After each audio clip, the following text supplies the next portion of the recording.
வணக்கம். நாம் இன்று நவகுஞ்சரம் என்பது என்ன, எதற்காக தோன்றியது என்பதை பற்றி பார்ப்போம். சேவலின் தலை, மயில் கழுத்து, எருதின் திமில், சிங்கத்தின் இடை, பாம்பின் வால், யானை, புலி மற்றும் மானின் கால்கள், மனிதனுடைய கை ஆகியவை இணைந்த உயிரினமே நவகுஞ்சரம். மகாபாரதம் எனும் மிகப்பெரிய இதிகாசத்தில் ஓரிடத்தில் நவகுஞ்சரம் எனும் விசித்திர பறவை பற்றி சொல்லப்பட்டுள்ளது. ஒடிய மொழி கவிஞரான சரளதாசர் என்பவர் எழுதிய மகாபாரத கதையில்தான் இந்த நவகுஞ்சரம் பற்றி சித்தரிக்கப்பட்டுள்ளது. நவ என்பது 9 என்ற எண்ணை குறிக்கும்.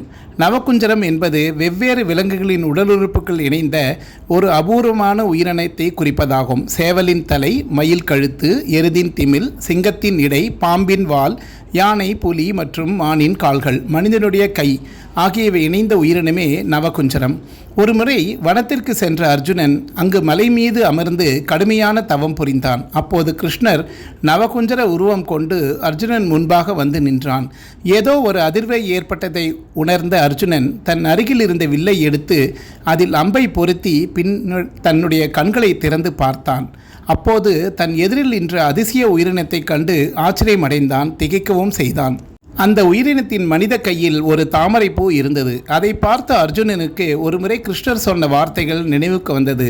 மனிதர்களின் எண்ணங்கள் ஒரு வரையறுக்கு உட்பட்டவை, ஆனால் உலகமோ எல்லையற்றது என்ற அந்த வார்த்தையின் உண்மையை அர்ஜுனன் உணர்ந்தான். ஆம், நம் உலகத்தில் நாம் கண்டது மட்டும்தான் இருப்பதாக எவரும் நினைக்கக்கூடாது. இதுவரை பார்த்திராத ஒரு உயிரினம் இன்னும் கூட இந்த உலகத்தில் வாழ்ந்து கொண்டிருக்கலாம் என்று அர்ஜுனன் புரிந்து கொண்டான். தன்னை சோதிப்பதற்காகவே கிருஷ்ணர் இந்த உருவத்தில் வந்ததாக உணர்ந்த அர்ஜுனன் தன் கையில் இருந்த வில்லை கீழே போட்டுவிட்டு நவகுஞ்சரத்தை வணங்கினான் என்கிறது அந்த மகாபாரத கதை.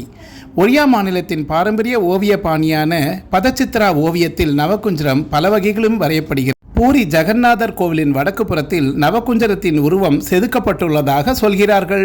நவநாரி குஞ்சரம் என்பதும் ஒன்று உண்டு. அந்த சிற்பத்தில் 9 பெண்கள் வெவ்வேறு முகபாவனையை கொண்டு யானை போன்ற வடிவத்தினுள் காட்சியளிக்கின்றனர்.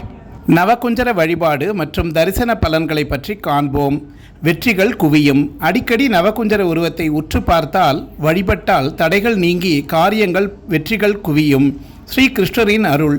இது கிருஷ்ணரின் மாய வடிவம் என்பதால் பக்தர்கள் மீது கிருஷ்ணரின் பரிபூர்ண அருள் கிடைக்கும். குடும்பத்தில் மகிழ்ச்சி, செல்வம், தனவரவு மற்றும் தாம்பத்திய வாழ்க்கையில் மனநிறைவு ஏற்படும். நாம் காண்பது மட்டும்தான் உலகம் என்ற எண்ணத்தை மாற்றி எல்லையற்ற உலகத்தை புரிந்து கொள்ளும் ஞானத்தை இந்த வடிவம் உணர்த்துகிறது. அர்ஜுனன் தவம் கலைந்து கிருஷ்ணரை உணர்ந்தது போல சரியான வழிகாட்டுதலும் மனத்தெளிவும் கிடைக்கும். அடிக்கடி நவகுஞ்சர உருவத்தை உற்று பார்த்தால் வெற்றிகள் குவியும் என்கிறார் வியாச பெருமான். ஒரிசாவில் விளையாடப்படும் கஞ்சிபா சீட்டுக்கட்டு விளையாட்டில் நவகுஞ்சரம் ராஜாவாகவும் அர்ஜுனன் மந்திரியாகவும் சித்தரிக்கப்பட்டுள்ளனர்.